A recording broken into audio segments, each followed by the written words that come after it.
នេះខ្ញុំមកសៀពាក់ព័ន្ធជាមួយនឹងតើអ្វីដែលក្នុងរាងកាយរបស់យើងមួយណាដែលបាត់បង់ទៅឬក៏វាមានវាអសមត្ថភាពឬក៏វាខូចហើយវាធ្វើឲ្យចិត្តស្គាល់របស់យើងឡើងឬក៏ហៅថាកើតជំងឺទឹកនោមផ្អែមនឹងឯងបាទខ្ញុំបានទៅកម្មវិធីសិក្ខាសាលាមួយនៅបរទេសបានជួបជាមួយនឹង Big Man គឺជាអ្នកវិទ្យាសាស្ត្រមួយរូបនៃសហរដ្ឋអាមេរិកគាត់គឺជាអ្នកសិក្សាស្រាវជ្រាវទាក់ទងជាមួយនឹងជំងឺទឹកនោមផ្អែមបាទគាត់បានសៀ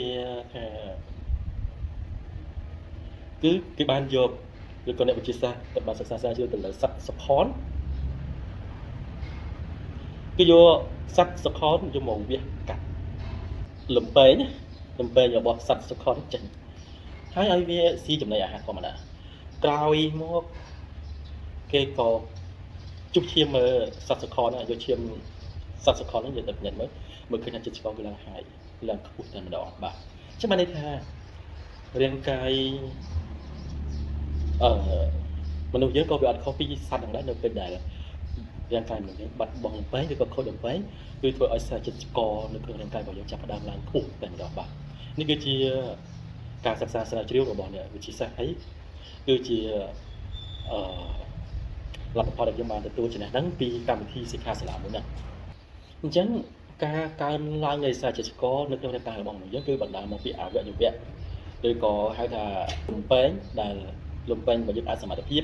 លំពែងរបស់យើងខូចទៅធ្វើឲ្យចិត្តស្គាល់នៅក្នុងរាងកាយរបស់យើងកើតឡើងដែលហៅថាកើតជំងឺទឹកនោមផ្អែមរ៉ាំរ៉ៃអស់មួយជីវិតបាទអញ្ចឹងកត្តានៅក្នុងកម្មវិធីសិក្ខាសាលានេះក៏បានសៀទៀតកត្តាដែលបង្កធ្វើឲ្យមនុស្សយើងកើតជំងឺទឹកនោមផ្អែមឬក៏ធ្វើឲ្យយើងលើសចិត្តស្គាល់នៅក្នុងសរសៃឈាមរបស់យើងនៅក្នុងក្របឈាមក្រហមរបស់យើងគឺបណ្ដាលមកពីចំណីអាហារអញ្ចឹងកត្តាចំណីអាហារវាមានពីរទី1របបអាហារគឺយើងអត់បានយល់ដឹងអំពីការធ្វើរបបអាហារបាទអញ្ចឹងការធ្វើរបបអាហារវីដេអូមុនខ្ញុំបាននិយាយហើយ4 ម្ដង4 12ណាហ្នឹងហើយស្វែងយល់អាហ្នឹងទៅវីដេអូរបស់ខ្ញុំមកមុនហ្នឹងបាទគឺពាក់ព័ន្ធជាមួយនឹងរបបអាហាររបស់យើងហ្នឹងឯងគឺជារបបអាហាររបស់យើងញ៉ៃរបបអាហារហូបអត់មានតែកំណត់អត់មានរបៀបវាអត់មានវិន័យអញ្ចឹងគឺជាកត្តាដែលធ្វើឲ្យខូចលំពែងឬក៏លំពែងអសមត្ថភាពហ្នឹងឯងបាទអញ្ចឹងឥឡូវខ្ញុំមកផ្អោបភ្ជាប់ជាមួយនឹងមរតកទេពស្វាយជួរបាទគឺជាផលិតផលអាហារសុខភាពរបស់ខ្មែរគឺជាអាហារដែលកូនខ្មែរយើងបានផលិតមកពូជអ្នកសាមកបាទអញ្ចឹង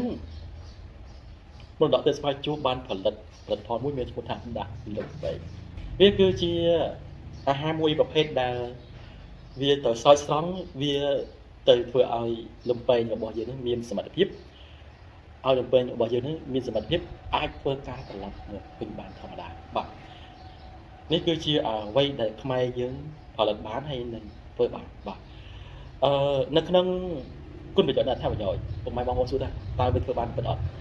បាទពុកម៉ែបងប្អូនអាចមកសិក្សាអាចមកស្រាវជ្រាវមុននឹងប្រើប្រាស់ជាមួយនឹងមរតកទេពស្វាយជួរជាមួយនឹងសិប្បកម្មមរតកទេពស្វាយជួរមកយកសំណាក់បុគ្គលដែលគាត់បានប្រើប្រាស់អាហារសុខភាពមួយនេះរួចហើយបាទគឺមានសំណាក់មានភ័ស្តុតាងទាំងអស់បាទដូចខ្ញុំនេះជាក់ស្ដែងខ្ញុំយកមកឲ្យម្ដាយរបស់ខ្ញុំប្រើគឺខ្ញុំសិក្សាសំណាក់អ្នកប្រើប្រាស់មិនដូចគ្នាដើម្បីយកទៅទុកចិត្តបាទអញ្ចឹងខ្ញុំនឹងធ្វើការអត្ថាធិប្បាយនៅថ្ងៃក្រោយទៀតពាក់ព័ន្ធជាមួយនឹងគុណភាពគុណប្រយោជន៍របស់ដាក់លំពែងបាទអរគុណជួបគ្នានៅវីដេអូក្រោយ